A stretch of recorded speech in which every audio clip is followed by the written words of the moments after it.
What up, what up, what up? Welcome into another edition of Green with Envy. As always, this is your boy, Will Weir, checking in. How you doing? How you living? Media day has come and gone. The Celtics are back in training camp. Practices are happening. And here to talk with me about the ball that bounces, it's my guy from our podcast and cousin from across the pond, the leader of the Taylor gang. It's the one and only Adam Taylor. Adam, the ball's bouncing again, and we have actual basketball just about back in our lives. How you doing, my guy? To paraphrase Joey from Friends, how Drew doing? Hey, there it is. The There's so puns, many they are puns, a dude. coming. I got how's about them apples? How Drew doing? Which Um, I think I saw somebody post this. One of Drew Holiday's nicknames, the Druth, the aka Drew. the Truth, the Druth, the Drew I don't know Holiday where news. Basketball Reference gets these from. I'm sure they just make them up. That's one of my favorite things is looking up basketballreference.com and seeing. I mean, that's where my love of the Ogilvy factory came. Shout out to our guy Semi Yeah, Ogilvy that was a because dope one. I can't believe we need Mike Gorman to drop that on the or we needed him to drop that on the call. But Adam, media day has come and gone. Drew Holiday press conference happening, I believe either today or tomorrow as we're recording this. So things are moving in the Celtics basketball world. The first preseason game is coming up on Sunday. But right now, to get us started here with this podcast, I actually wanted to hit on Joe Mazzulla made an appearance on The Old Man and the Three with JJ Redick. Now, just to preface, for those that haven't listened to it yet, number one, go out and listen to it. It's a really, really great listen. We've been famous on the show for calling Joe Mazzulla a robot, and either he's becoming more human or the AI is getting way better. I don't know which one it is, but one of the two is happening. So this is a really good listen. This interview did take place before the Drew Holiday trade was made. So that's just kind of important from a contextual perspective. But Adam, you know, collectively, we were pretty hard on Joe Mazzulla at different points, especially in the postseason. I think as the offseason went on, we had time to reflect. We kind of, reeled in a little bit of some of our thoughts on Joe Mazzulla. We see them go out and immediately add to that coaching staff and just how vital it really was that he didn't have that support. But you have continued to be somewhat vocal in some of the decision making that Joe Mazzulla exuded during the playoff run, the most recent playoff run for the Celtics. What was your takeaway hearing him on this podcast, which was a very different way for us to experience Joe Mazzulla that we don't usually get from just his quick hits with the media? What was your initial thoughts on it? So a lot of it was to do with the quick hits with the media, right? I think for me, one of the biggest things he did that put him in contention with a lot of the fans was he came across so Real quick, argument. sorry about that. I think there was just a test going on, a national test system on the presidential test on my phone. So apologies if you hear that in the background. That's dope, dude. We don't get that shit here. Yeah, I remember seeing a notification about this earlier, and I completely forgot, and it said it would be 2:18 Eastern. It's 1:18 Central, so that makes sense. But carry on, Adam. So yeah, like one of the biggest things for me that Missoula kind of shot himself in the foot with was the way he was so confrontational, so standoffish with media, right? And I felt like that left a bad taste in everybody's mouth because they're like, why is this guy so argumentative at points where he doesn't need to be argumentative? Then you hear him talk in the interviews, he's like, I'm an extremely introverted person, struggled to deal with the additional kind of focus on me. Like he was like, why does everyone care about what I'm doing, what I'm saying? And then when you kind of contextualize that, like if I was that type of way as well, if I was closed off, if I was introverted, and now I'm being forced to sit in a room with a bunch of strangers and have them pick apart every decision I've made, yeah, I'd probably be a little bit contentious too. Do you know what I mean? I'd be firing back I at them mean, as he, well. he also talked about he's just naturally an introvert, right? He Mm. talked about taking the service elevator when he was an assistant coach because he was like not that he didn't go out and make relationships, but there were certain parts of the job that just like he, especially as the fourth assistant, that he was like, I'm just gonna come in, watch film, do my job, and I'm gonna leave. And Al Horford, he said Al Horford came up to him, and this is probably why you saw so much of Joe leaning on Al, where even at times we were saying, is Al Horford the coach of this team? Al was the one in the middle coaching. And I think Joe is learning a lot from Al because Al is such, an NBA veteran going into his 17th NBA season, I believe, which is wild to think that Al Horford's NBA career can drive a car. Like Top six oldest players in the league, dude. yeah. And so, Joe Mazzulla, I think in this interview with JJ Redick, I think it was really refreshing to hear how much he had a chance to actually reflect on the season because of how chaotic it was for him to really enter that scenario in the manner in which it happened.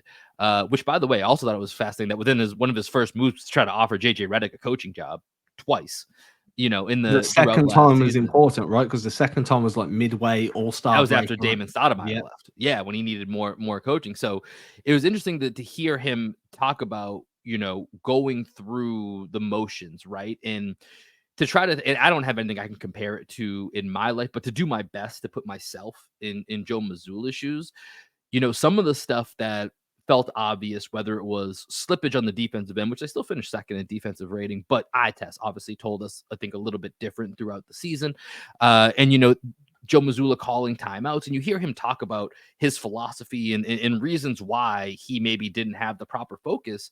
And, we talk about this in our upcoming interview here on the other second half of this podcast. If you're listening on YouTube, scroll up, you'll see our interview with Michael Pina of the Ringer, where we touched on this a little bit, where he talks about, I didn't emphasize defense because in my mind, I'm a defensive guy. Defense is what you do. And this team had been so good on defense for the past 4 or 5 years, the years that he's been here on Brad's staff, on Ime's staff, in Maine. This team has always been a top 5 to 7 defense in that time frame. He's like, I don't need to mention that because that's second nature. That's like brushing your teeth.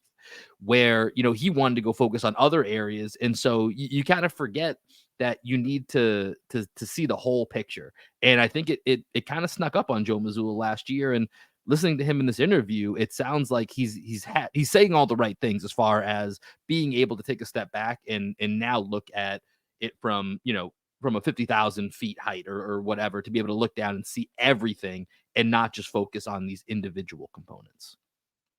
Yeah, I think this is an introspective review, right? That's how I felt this interview was. It was very much, give us your take on how it went down. Now let's just do an introspective review on how you've evolved throughout the summer. And that's kind of, if somebody was asking me to label that podcast, that's how I'd do it: an introspective review of evolution, the Joe Mazzulla evolution, because he does speak about, like, hey, there was times I was going home feeling guilty, not being able to sleep at night because I felt like decisions I made fucked the game up. They cost the team a win, or I made a decision and then, I don't know, for example, the Heat go on an 8-0 run. And he's like, well, that correlates directly to the decision that I made. And he's like, learning to accept that not everything's going to be perfect, learning to accept that, decisions I make won't always work. I think that was really interesting to hear because we put a lot of pressure on sports players, sports stars in general, to just be perfect, and one thing I say whenever, if you ever listen to me interview a player or a former player, is I like to try and humanize them at some point, because I'm like, we dehumanize these guys every single day. It's why you don't hear me, like, if you read my writing, I never call someone an athletic freak, or like, I say they do monster moves, but I never be like, he's just a monster, because you're dehumanizing. So I think that was something that Mazzulla was kind of trying to do, was humanize himself and be like, yo, this wasn't easy, man. And Yeah.